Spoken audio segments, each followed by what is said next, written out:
A few months ago, we went out in Calcutta and we picked up 4 or 5 people from the street.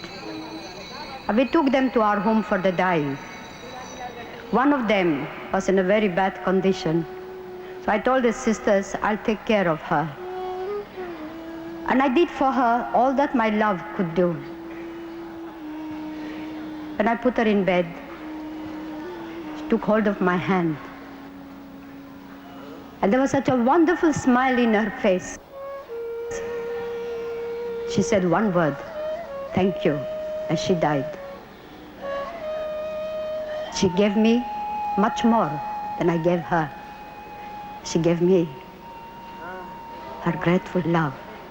And for 1 second, I reflected on looking at her, and I said, what would I have done if I was she?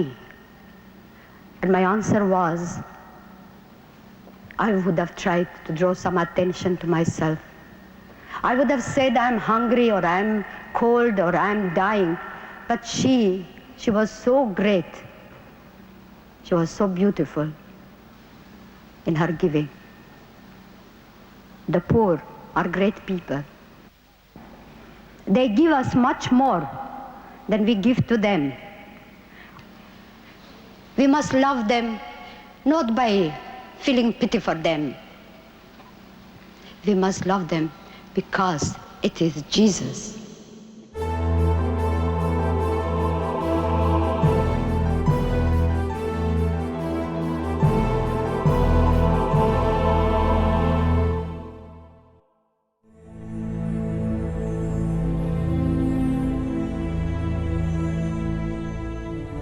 Mother Teresa എന്ന Gonxha Agnes ബോഗിയു 1928 September 26 ഇന്ത്യയിലേക്ക് യാത്ര തിരിച്ചത്. Loreto Sisters എന്നറിയപ്പെട്ട Institute of Blessed Virgin Mother എന്ന സന്യാസിനി സമൂഹത്തിൽ അംഗമായിരുന്നു അവൾ. പാവപ്പെട്ടവർക്കു വേണ്ടി ജീവിക്കുക എന്നത് അവളുടെ ഏറ്റവും വലിയ സ്വപ്നമായിരുന്നു. 1937 നിത്യവ്രത വാഗ്ദാനം നടത്തിയ സിസ്റ്റർ തെരേസയ്ക്ക് 1946 സെപ്റ്റംബർ 10 ഡാർജിലിംഗിലേക്കുള്ള യാത്രാമധ്യേ ഒരു ദിവ്യാനുഭവമുണ്ടായി.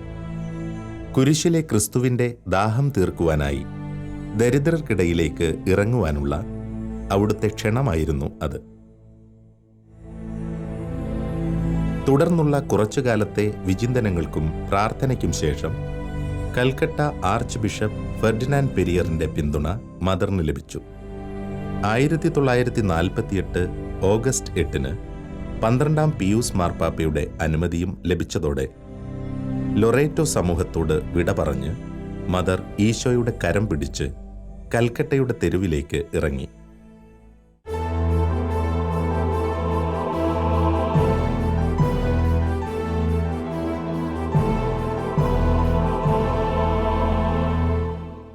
Mercy was like a second nature to Mother because of the love she had for Jesus.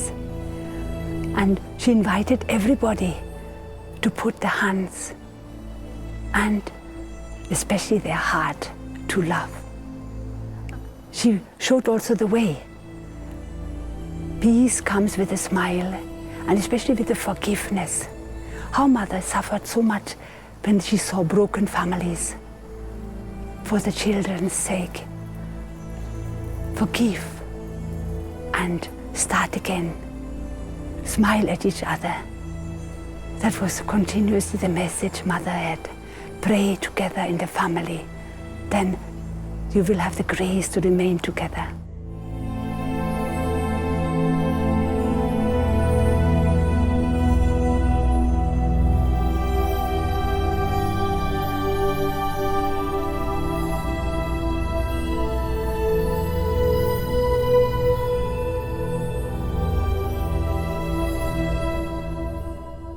ജീവിതകാലം മുഴുവൻ മദറിനെ പിന്തുടർന്ന സംഘർഷങ്ങൾ അനവധിയായിരുന്നു.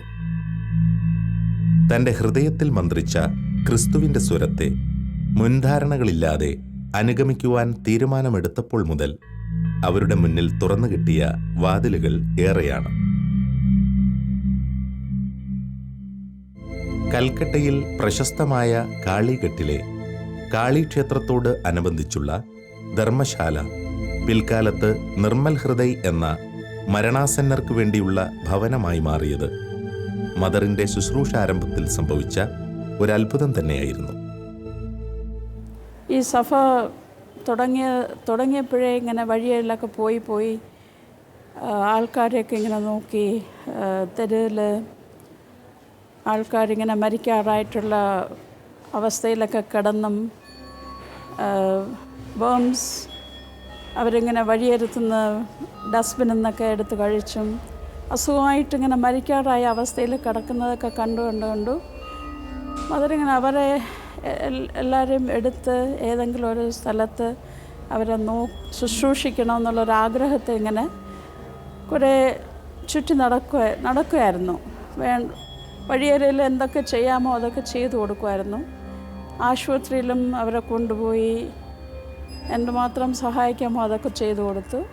പക്ഷേ അവരെ ശുശ്രൂഷിക്കാനും കിടത്തിപ്പിക്കാനും അങ്ങനെ ഒരു സ്ഥലം കിട്ടാൻ വേണ്ടി മദർ കുറേ ആഗ്രഹിച്ച് ഇങ്ങനെ നടന്നുകൊണ്ടിരിക്കുമ്പോൾ അങ്ങനെ ഒരു സമയത്താണ് ഈ സ്ഥലം മദർ കണ്ടുപിടിച്ചത്.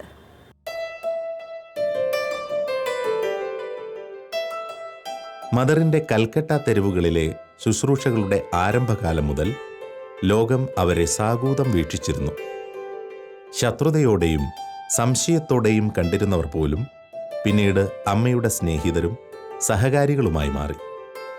ലോകത്തെ മാറ്റുവാൻ തക്ക ശക്തമായൊരു ചൈതന്യം ദൈവം ആ ആത്മാവിൽ നിക്ഷേപിച്ചിരുന്നു.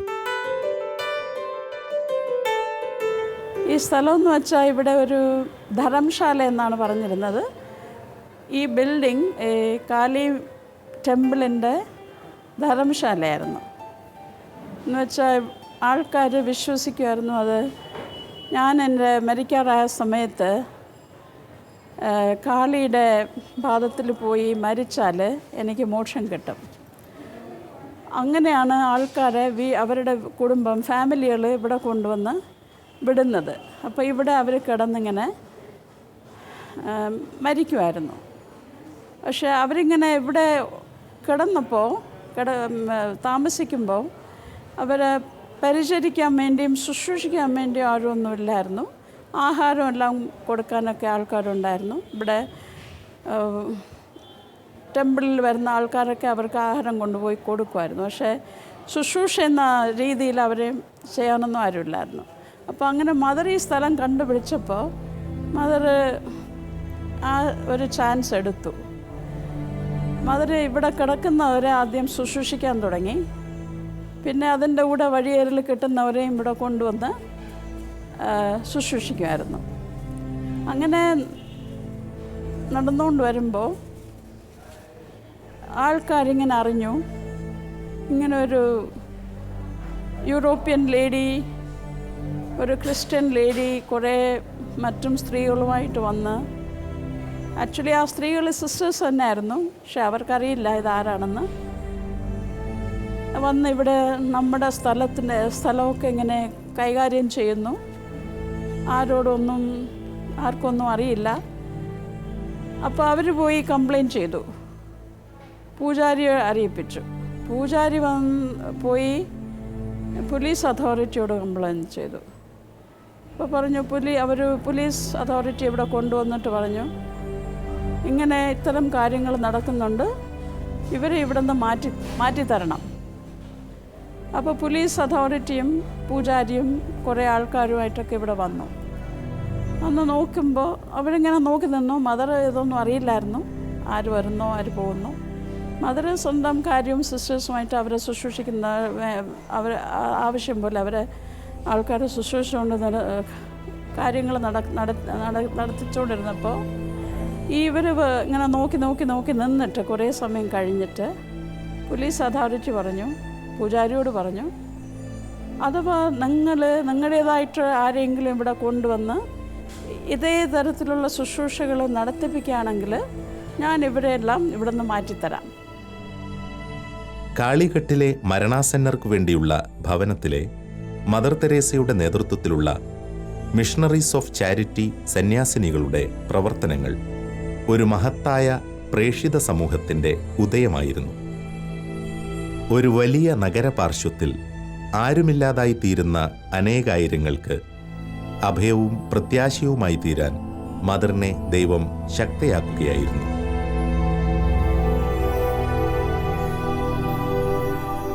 തുടർന്നു വന്ന വർഷങ്ങളിൽ അനാഥരായി പിറന്നു വീണവരും വൈകല്യം മൂലം പുറന്തള്ളപ്പെട്ടവരുമായ ഒട്ടേറെ കുഞ്ഞുങ്ങൾക്കും മദർ ആശ്രയമായി തീർന്നു. After she had started with a home for the dying destitutes, she also came over children who were left with a dying mother who did not have anyone. It was a social unrest at that time, so there were many refugees, there were many people with malnutrition, they were starving on the roads. So then there was a great inflow of these very poor children, teenagers, half fatherless, many fatherless or full orphans. So that was actually the beginning of this house Shishu Bhavan for the very poor, as a shelter and as a way of putting that love for Jesus into a living action. That was actually mother's heart, no? Mother തെരേസയുടെ വഴി പിന്തുടർന്ന് missionaries of charity സന്യാസ സമൂഹത്തിൻ്റെ ഭാഗമായി തീർന്ന അനേകായിരം ശുശ്രൂഷകരും മദറിലൂടെ തങ്ങൾക്ക് വെളിപ്പെടുത്തപ്പെട്ട ദൈവഹിതത്തെ ഹൃദയത്തിൽ സ്വീകരിച്ചുകൊണ്ട് തെരുവിലേക്കിറങ്ങി. അന്നു മുതൽ ഇന്നോളവും കൈമോശം വരാതെ സൂക്ഷിച്ച ഈ സന്യാസിനി സമൂഹത്തിൻ്റെ പ്രവർത്തന തീക്ഷ്ണതയും ഇന്നും നിലനിൽക്കുന്ന ഇവരുടെ സ്വീകാര്യതയും മദറിൻ്റെ തികഞ്ഞ സമർപ്പണത്തിൻ്റെ തുടർച്ചയാണ്. ഇന്നുവരെയും അതേ കാര്യത്തിൽ തന്നെയാണ്, അതേ ജോലിയിൽ തന്നെയാണ്, അതേ ശുശ്രൂഷയിൽ തന്നെയാണ് കാര്യങ്ങൾ നടക്കുന്നതും. ഈ റെയിൽവേ സ്റ്റേഷനിൽ നിന്നും റെയിൽവേ സ്റ്റേഷൻ എന്ന് വെച്ചാൽ ഇന്ത്യയുടെ നാനാഭാഗത്തു നിന്നും ട്രെയിനൊക്കെ വരുന്നുണ്ട്. ആൾക്കാരിങ്ങനെ ഓർമ്മയില്ലാതെയും വഴി തെറ്റിയോ വണ്ടി തെറ്റിയോ എങ്ങനെയോ ആൾക്കാർ ഇവിടെ വന്ന് അടിയും. കുറേ പേര് പിന്നെ ജോലി കിട്ടാൻ വേണ്ടി ഇവിടെ വന്ന് അടിയും. പിന്നെ എങ്ങനെയോ ഏതോ രീതിയിൽ അവർ അസുഖമായിട്ട് ഇങ്ങനെ കിടക്കുമ്പോൾ ആരും അവരെ കേൾക്കാനോ നോക്കാനൊന്നുമില്ല ഇന്ന് വരെയും. അപ്പോൾ ഒരു മരിക്കാറായ അവസ്ഥയിലാവുമ്പോഴാണ് വ്രണമായിട്ടും ഈ പുഴുവായിട്ടും ഏതെങ്കിലും ഒരു ഭാഗം വൈകല്യമായി തരും. കാലൊക്കെ തിന്നു കഴിഞ്ഞു, കായൊക്കെ തിന്നു കഴിഞ്ഞു, ചിലപ്പോൾ തലയും കണ്ണും ഇതൊക്കെ ഇങ്ങനെയെല്ലാം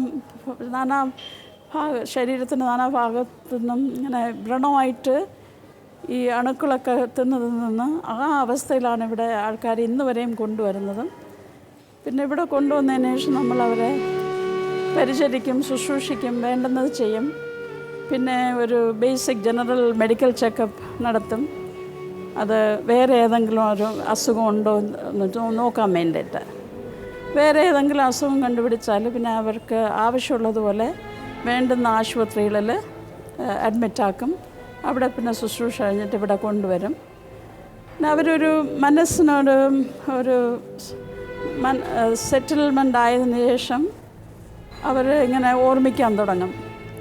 അവർ എവിടെ നിന്നാണ് വന്നത്, ആരൊക്കെയാണുള്ളത് വീട്ടിൽ, എവിടെയാണ് നാട്, ഇതെല്ലാം ഓർമ്മിച്ച് വരുമ്പോൾ അവർക്ക് സ്വന്തമായിട്ടുള്ള ആൾക്കാരുണ്ടെങ്കിൽ അവരുടെ അഡ്രസ്സ് അനുസരിച്ച് അവരെ ഇന്ത്യയുടെ ഏത് ഭാഗത്തായാലും അവരെ കൊണ്ട് വീട്ടിൽ എത്തിക്കും. വീട്ടുകാരോട് ഹാൻഡ് ഓവർ ചെയ്യും. മിക്കവരെയും വീട്ടുകാർ സ്വീകരിക്കാറുണ്ട്. ഒരു 2% ആരെങ്കിലും അവർ വേണ്ടാന്ന് വെച്ചാൽ നമ്മൾ പിന്നെ അവരെ തിരിച്ചു കൊണ്ടുവന്ന് അവർ നമ്മുടെ കൂടെ കഴിയും. വേറെ ഒരിടത്തും പോകാനായിട്ട് സ്ഥലമില്ലാത്തവരും എവിടെ നിന്നാണ് ഞാൻ വന്നത് അങ്ങനെ പറയാൻ പറ്റാത്തവർക്കും ഇവിടെ തന്നെ മരണം വരെ കഴിയും. കാലത്തിനനുസൃതമായി ചില മാറ്റങ്ങൾ തങ്ങളുടെ ശുശ്രൂഷാ മേഖലയിൽ സംഭവിച്ചുവെങ്കിലും മിഷണറീസ് ഓഫ് ചാരിറ്റിയുടെ സേവന സന്നദ്ധതയിലും പ്രസക്തിയിലും തെല്ലും കുറവ് വന്നിട്ടില്ല. അനാഥരായിരുന്ന ആയിരക്കണക്കിന് കുഞ്ഞുങ്ങളെ വളർത്തി അനേകം കുടുംബങ്ങൾക്ക് വിളക്കായി നൽകിയിരുന്ന മിഷണറീസ് ഓഫ് ചാരിറ്റിയുടെ ബാലഭവനങ്ങൾ ഇന്ന് പ്രവർത്തിക്കുന്നത് പാവപ്പെട്ടവരും രോഗികളുമായ അനേകം കുഞ്ഞുങ്ങളെ ജീവിതത്തിലേക്ക് കരം പിടിച്ച് നടത്തുന്നതിനായാണ്. Now these days actually since we stopped with adoption, we opened a house for the very poor. So all the children you see here, they are from the very poor margins of life, footpath, station, very poor village side. So some of the kids are severely malnourished. Parents also do not have the basics of life. Sometimes they do not have a complete family. Sometimes they have sickness in the family and they are struggling on the footpath.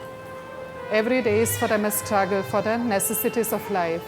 So they come here for help. So we see what way can we help them. Do they only want some food rations for them to manage to raise the child, or do they want to keep the child for some time, especially when the child shows severe signs of malnutrition, like these children 1.5 years old, they are very down health-wise. So the child can stay for some time. Sometimes also the mother has to undergo a treatment, or the father needs to undergo some treatment, and they do not have anyone else to help them out. They're very poor. So the child can stay for some time, pick up health, and then when they are ready, when the family is again doing a little better, and maybe with some help from our side, again we can return the child to the family.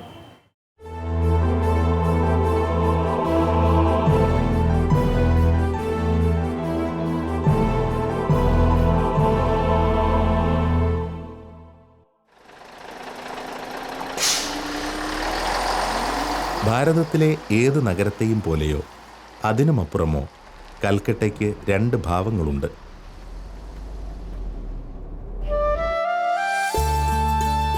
വശ്യവും സുന്ദരവും ആരെയും മോഹിപ്പിക്കുന്നതുമായ സൗന്ദര്യത്തിൻ്റെയും സമ്പന്നതയുടെയും മുഖമാണ് ഒന്ന്. ആധുനിക ലോകത്തിലെ മനുഷ്യജീവിതങ്ങളുടെ ഭാഗമായ ജീവിത വ്യഗ്രതയ്ക്കൊപ്പം നേട്ടങ്ങൾക്കും ഇവിടെ വലിയ സ്ഥാനമുണ്ട്. എന്നാൽ മറുവശത്ത് നിറങ്ങളും സ്വരങ്ങളുമില്ലാത്ത ഒരു ലോകമുണ്ട്. അത് വടക്ക് കിഴക്കൻ ഇന്ത്യയുടെ ദാരിദ്ര്യത്തിൻ്റെയും കണ്ണീരിൻ്റെയും വേദനകളുടെയും ഇരുണ്ട ലോകമാണ്.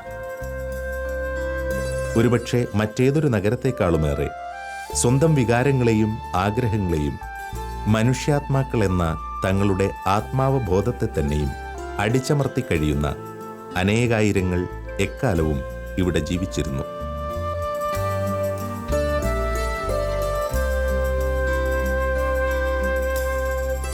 കൽക്കട്ടയിലെ വിശുദ്ധ മദർ തെരേസ എന്ന പേരിൽ പാവങ്ങളുടെ അമ്മ എക്കാലവും അറിയപ്പെടുമ്പോൾ എന്തുകൊണ്ട് കൽക്കട്ട എന്ന ചോദ്യത്തിൽ മദറിൻ്റെ പ്രസക്തി മുഴുവൻ അടങ്ങിയിരിക്കുന്നു. രൂപഭേദങ്ങളോ നിറഭേദങ്ങളോ ഇല്ലാതെ ഏറെ പതിറ്റാണ്ടുകൾക്ക് മുമ്പ് മുതൽ ഈ തെരുവുകളിൽ ജീവിക്കുന്ന അനേകായിരങ്ങൾക്കിടയിൽ നിന്ന് വേണം കരുണയുടെ ദീപം ലോകത്തിൻ്റെ നെറുകയിലേക്ക് കത്തി ഉയരേണ്ടത് എന്നത് ഒരു ദൈവിക തീരുമാനമായിരുന്നു. Everybody knows Mother. She was a woman of love. That's the most important thing I saw in Mother. A mother to each one of us, to the people, to the sisters, and she was one with us in everything, nothing different for herself. If she has to choose, she always chose what was the worst for herself. She never cared for her conveniences. She was always available to the people, to the sisters. Her doors were always open. We could go to her anytime, And she never thought of herself as somebody special. People used to tell her, Mother, you are the embodiment of God. Then Mother would say, I'm nothing special. I'm just like any one of you, created by God in His own image and likeness, to love and to be loved. She was like that, humble and full of fun. She used to laugh at our little jokes and little things. തൻ്റെ നിഷ്കളങ്കതയും അതിരില്ലാത്ത സ്നേഹശീലവും കൊണ്ട് ലോകത്തെ കീഴടക്കിയ mother ചുറ്റുമുള്ളവർക്ക് എന്നും അളവുകളില്ലാത്ത പ്രചോദനം പകർന്നിരുന്നു. ലോകം ഇന്ന് ഏറെ പ്രതീക്ഷയോടെ ഈ സന്യാസ സമൂഹത്തെ നോക്കുന്നുവെങ്കിൽ അനവധി ലോകരാജ്യങ്ങൾ മിഷണറീസ് ഓഫ് ചാരിറ്റിയെ തങ്ങളുടെ ദേശത്തേക്ക് ഉപവി പ്രവർത്തനങ്ങൾക്കായി ക്ഷണിക്കുന്നുവെങ്കിൽ ഇന്ന് ലോകം ആഗ്രഹിക്കുന്ന കരുണയുടെ കരങ്ങളായി മാറുവാൻ ഇവർക്ക് കഴിയുമെന്നതുകൊണ്ട് തന്നെയാണ്. തൻ്റെ പിൻഗാമികളായി ശുശ്രൂഷകൾക്ക് സന്നദ്ധരായി എത്തുന്ന അനേകായിരങ്ങൾക്ക് മദർ നൽകിയ പാഠപുസ്തകം തൻ്റെ ജീവിതം തന്നെയായിരുന്നു. മദറിൻ്റെ കൂടെ കുറേ വർഷങ്ങൾ മദറിൻ്റെ കൂടെ കഴിയാനുള്ളൊരു ഇത് കിട്ടിയായിരുന്നു മദർ ജീവിച്ചിരുന്നപ്പോഴും. അപ്പോൾ ഏറ്റവും ടച്ചിങ് എക്സ്പീരിയൻസ് മദറിൻ്റെ ഫോക്കസ് ഒൺലി ഓൺ ജീസസ് എന്ന് വെച്ചാൽ ഈശോ മാത്രം. ഈശോയെ എന്തുമാത്രം സ്നേഹിക്കാമോ, ഈശോയ്ക്ക് വേണ്ടുന്നതൊക്കെ എൻ്റെ ജീവിതത്തിൽ നിന്നും കൊടുക്കാമോ, അത്രയും ഒരു സന്തോഷവും സാറ്റിസ്ഫാക്ഷനുമാണ് എനിക്ക് വേണ്ടത്. അത് മദറിൽ നിന്നും തന്നെ എനിക്കത് കൂടുതലായിട്ടത് പകർന്ന് കിട്ടി. കാരണം മദറിനെ കണ്ടിട്ടുണ്ട് അങ്ങനെ. മദർ ഞങ്ങൾക്ക് ഉപദേശങ്ങൾ തരുമ്പോഴും മദർ സ്വന്തമായിട്ടിങ്ങനെ മദറിൻ്റെ സ്വന്തം ജീവിതം ജീവിച്ചിരുന്നത് നമ്മൾ കണ്ടും കേട്ടും മദറിൻ്റെ കൂടെ കഴിഞ്ഞിട്ടുമുള്ളതുകൊണ്ട് അതൊക്കെ ഒരു ഇങ്ങോട്ട് പകർന്ന് കിട്ടിയെന്ന് പറയാം. എന്ന് വെച്ചാൽ ബുക്കിൽ നിന്ന് വായിക്കുമ്പോൾ അത്രയും കിട്ടത്തില്ല. പക്ഷേ ഇന്ന് വരെയും മദറിൻ്റെ ജീവിതത്തിലോട്ട് അതിനെക്കുറിച്ച് ഇങ്ങനെ ഓർമ്മിക്കുമ്പോഴും ചിന്തിക്കുമ്പോഴും അത് വീണ്ടും വീണ്ടും ജീവിച്ചിരിക്കുന്നത് പോലെ ഇങ്ങനെ വരുന്നു. എൻ്റെ മോർ പവർഫുള്ളി ഇങ്ങോട്ട് വരുന്നുണ്ട്. കുരിശിൽ കിടന്ന് പീഡ സഹിച്ച് മരണം വരിച്ച ക്രിസ്തുവിൻ്റെ ആത്മാക്കളെക്കുറിച്ചുള്ള ദാഹമാണ് മദർ സ്വന്തമാക്കിയത്. എൻ്റെ ഏറ്റവും എളിയ ഈ സഹോദരന്മാരിൽ ഒരുവന് നിങ്ങളിത് ചെയ്തു കൊടുത്തപ്പോൾ എനിക്ക് തന്നെയാണ് ചെയ്തു തന്നത് എന്ന അവിടുത്തെ വചനം ആപ്തവാക്യമായി സ്വീകരിച്ച മദർ തൻ്റെ തിരിച്ചറിവുകൾ ജീവിതത്തിലൂടെ അനേകർക്കായി പങ്കുവച്ചു.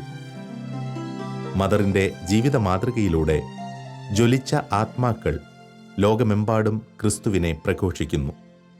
The basic of all that what we are doing, it has to start with our relationship with Jesus. So in the same way for Mother, it was her encounter with Jesus on the cross, and she had also some visions where she saw the very poor and they are asking, come, save us, bring us to Jesus, no? And then Jesus also saying, my very poor, they do not have anyone. I want you to do this work. The rich have many congregation, many people to come forward to help them, but my poor, for my very poor, there is none. That were like Jesus' words addressed to her personally. So it is Jesus actually identifying himself with the very poor. So that was also what Mother said. First, we have our relationship with him in prayer, and then we go out into action. No? It is the call of Jesus, right? And he is demanding, and the young girls, the women, they all love challenge. And our life provides that challenge. That Jesus, when he called Mother, he said, I want the missionaries of charity to be victims of my love, who will be Mary and Martha, will be covered with my poverty of the cross, my obedience of the cross, and my charity of the cross. You know, these young people, they find that poverty and that service of the poorest of the poor and prayer. These are the things that attract. They come to join. And when I came here, and I was actually doing volunteer work in this Shishu Bhavan and in some other places, I felt at home. I felt, as I kept on praying and discerning, always the focus came back to this place. I felt this was my call. I was very much at peace. So God was showing me the way here. No? ദൈവസ്വരം ശ്രവിച്ച ഏറെ ആത്മാക്കൾ mother തെരേസയുടെ തികഞ്ഞ മാതൃകയിൽ ആകൃഷ്ടരായി കൽക്കട്ടയിലേക്ക് ഒഴുകിയെത്തി. എന്നാൽ കൽക്കട്ട അവരുടെ അവസാന ലക്ഷ്യമായിരുന്നില്ല. അത് ഒരു മഹത്തായ മിഷണറി സമൂഹത്തിൻ്റെ അമ്മ വീടായിരുന്നു, മദർ ഹൗസ്. മതേതര സമൂഹവും മദർ തെരേസ ജീവിച്ച ആ ഭവനത്തെ അപ്രകാരം തന്നെ വിളിച്ചു. മദറിൻ്റെ കാലടിപ്പാടുകൾ പിന്തുടർന്ന് അവരിൽ നിന്ന് ശുശ്രൂഷ എന്തെന്ന് ഗ്രഹിച്ച അനേകായിരം സന്യാസികൾ ലോകത്തിൻ്റെ വിവിധ ഭാഗങ്ങളിൽ ക്രിസ്തുവിനായി മദറിനൊപ്പം ചേർന്നു. ഈ കൽക്കട്ട എന്ന് പറഞ്ഞാൽ മദർ നടന്ന് ആ ഒരു പ്രസൻസ് ഇവിടെയുണ്ട്. അതിന് ഞാൻ മദറിൻ്റെ കൂട്ടത്തിൽ രണ്ട് വർഷം ജോയിൻ ചെയ്ത് 96 ഞാൻ ജോയിൻ ചെയ്ത 2-3 പ്രാവശ്യം മദറിൻ്റെ ഇൻസ്ട്രക്ഷൻ കിട്ടിയിട്ടുണ്ട്. അതിൻ്റെ മദറിൻ്റെ കൂട്ടത്തിൽ ജീവിക്കാനുള്ള ഒരു അനുഗ്രഹം എനിക്കുണ്ടായിരിക്കിട്ടുണ്ട്. മദറിൻ്റെ വാക്കുകളും അതിൻ്റെ പ്രസൻസും അതിൻ്റെ ഒരു നമ്മൾ മദറിനെ നോക്കുമ്പോൾ തന്നെ ഒരു ദൈവിക ദാറ്റ് ഈസ് ഐശ്വര്യം മദറിൻ്റെ കൂട്ടുണ്ട്. അതിൻ്റെ that light that radiating light മദറിൻ്റെ മോഹത്തിലും അവരുടെ ഇൻസ്ട്രക്ഷൻ കൂടുതലും നമുക്ക് ലഭിക്കുക. അതിൻ്റെ കൂടെ എനിക്ക് ഒത്തിരി ഭാഗ്യമെന്ന് പറയാം മദറിൻ്റെ കൂട്ടത്തിൽ കഴിയാൻ. ആ മദർ ഹൗസിൽ മദറിൻ്റെ കൂട്ടത്തിൽ അത്രയും താമസിക്കാനുള്ള അനുഗ്രഹം കിട്ടിയതെന്ന് എനിക്കൊരിത്തിരി സന്തോഷമുണ്ട്. ആ ദൈവത്തിന് നന്ദി പറയാം.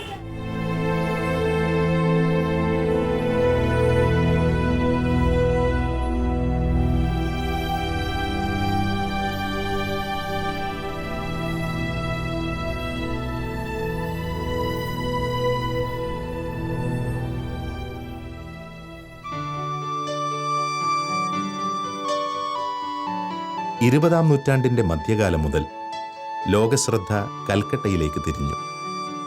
മദറിൻ്റെ ഉപവി പ്രവർത്തനങ്ങളിൽ ആകൃഷ്ടരായി അനേകർ മദറിനോട് സഹകരിക്കുവാനെത്തി. കുറേയേറെ പേർ മദറിനൊപ്പമുണ്ടായിരുന്ന നാളുകളിൽ നിന്ന് പ്രചോദനം സ്വീകരിച്ച് തികഞ്ഞ ശുശ്രൂഷകരായി മാറി. ഇന്നും കൽക്കട്ടയിലും പുറത്തുമുള്ള മിഷണറീസ് ഓഫ് ചാരിറ്റിയുടെ ഭവനങ്ങളിൽ ശുശ്രൂഷയ്ക്കായി എത്തുന്ന അനേകരുണ്ട്. വിദേശ രാജ്യങ്ങളിൽ നിന്നുൾപ്പെടെ ഉയർന്ന ജീവിത സാഹചര്യങ്ങളിൽ നിന്നും ശുശ്രൂഷകളോടുള്ള ആഭിമുഖ്യം മൂലം ഏറെ പേർ വോളണ്ടിയറിങ്ങിനായി ഇവിടെ എത്തുന്നു.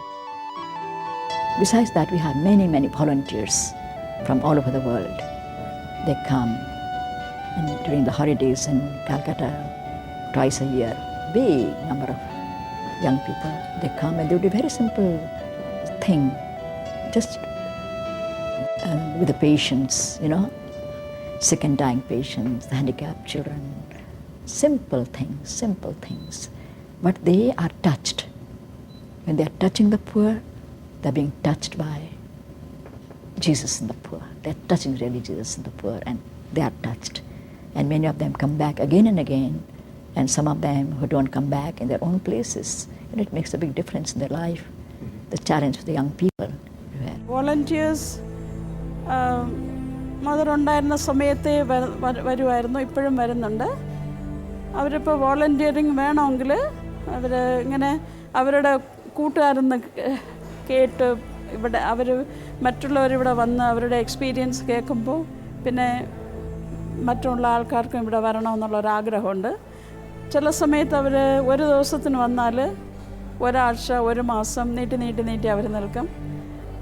പിന്നെ പോയിട്ട് വന്ന സമയത്ത് വിചാരിക്കും ഞാൻ ഈ പ്രാവശ്യം ഒരു പ്രാവശ്യം ചെയ്യും. പക്ഷെ അവർ തിരിച്ചു പോയതിന് ശേഷം വീണ്ടും അവർക്ക് വരണമെന്നുള്ളൊരാഗ്രഹം. അങ്ങനെ കുറേ ആൾക്കാർ വർഷം തോറും വരും. ചിലപ്പോൾ ഇപ്പോഴും ഈ ഇടയ്ക്ക് ഇപ്പോഴും ഉണ്ട് പൈലറ്റും എൻജിനീയറും ഡോക്ടേഴ്സും ലോയേഴ്സും എല്ലാ തരത്തിലുള്ള ആൾക്കാരും വരും. പക്ഷേ ഇവിടെ വന്നാൽ പിന്നെ എല്ലാം സാധാരണ ഇവിടെ വേണ്ടുന്ന കാര്യങ്ങളെ അവർ ചെയ്യത്തുള്ളൂ. അവരുടെ ഇതനുസരിച്ച് ഡെസിഗ്നേഷൻ അനുസരിച്ചൊന്നും അവരില്ല. ഇവിടെ വന്നാൽ പിന്നെ ഒരു ഹമ്പിൾ വർക്ക്. തുണി കഴുകുക, രോഗികളെ സഹായിക്കുക, അവർക്ക് വേണ്ടുന്ന ആവശ്യം പോലെ കഴുകുക, തുടയ്ക്കുക, ആഹാരം കൊടുക്കുക, എല്ലാ തരത്തിലുള്ള ജോലികൾ അവർ സഹായിക്കും. അല്പകാല ശുശ്രൂഷകൾക്കായി ഈ ഭവനങ്ങളിൽ എത്തിച്ചേരുന്നവരിൽ ഏറെ യുവതി യുവാക്കളും വിദ്യാർത്ഥികളുമുണ്ട്. പതിറ്റാണ്ടുകൾക്ക് മുമ്പ് മദർ തെളിച്ച ദീപം ഇന്നും അനേക സമൂഹങ്ങളിലേക്ക് കൈമാറ്റപ്പെട്ടുകൊണ്ടിരിക്കുന്നു. We want to help to the people who don't have the same thing that we have, because we don't understand why we have all and they don't have nothing. And we want to follow the example of Mother Teresa. We have in doubt between come here or go to Africa or another country, and we decide to come to India because the example of Mother Teresa is a big example of generosity.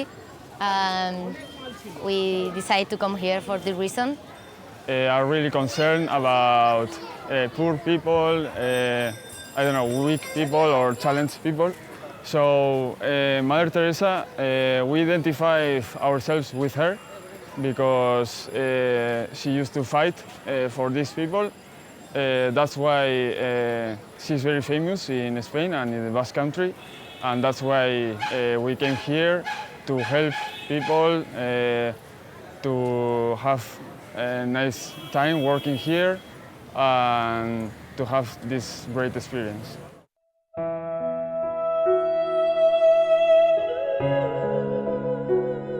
ആർഭാടങ്ങളും ആഘോഷങ്ങളുമില്ലാതെ ജനഹൃദയങ്ങളെ കീഴടക്കിയ ഒരു വ്യക്തിത്വം. അഴകും ആകാരഭംഗിയുമില്ലാതെ ഹൃദയത്തിൻ്റെ സൗന്ദര്യം കൊണ്ട് അനേക ലക്ഷങ്ങളെ ക്രിസ്തുവിലേക്ക് ആകർഷിച്ച പുണ്യവതി. കുരിശിൽ കിടന്ന് ദാഹിച്ചു വലഞ്ഞ ക്രിസ്തുവിൻ്റെ യഥാർത്ഥ ദാഹം ആത്മാക്കൾക്ക് വേണ്ടിയായിരുന്നു എന്ന തിരിച്ചറിവിൽ അവിടുത്തെ കരങ്ങളായി മാറി. അനേകായിരങ്ങളെ സ്വർഗത്തിനായി നേടിയ പാവങ്ങളുടെ അമ്മ. കരുണ പറ്റിയ ലോകത്തിൽ ദൈവസ്നേഹത്തിൻ്റെ കെടാവിളക്കായി ഈ അമ്മ വെളിച്ചം ജ്വലിച്ചു നിൽക്കുവാൻ നമുക്ക് പ്രാർത്ഥിക്കാം.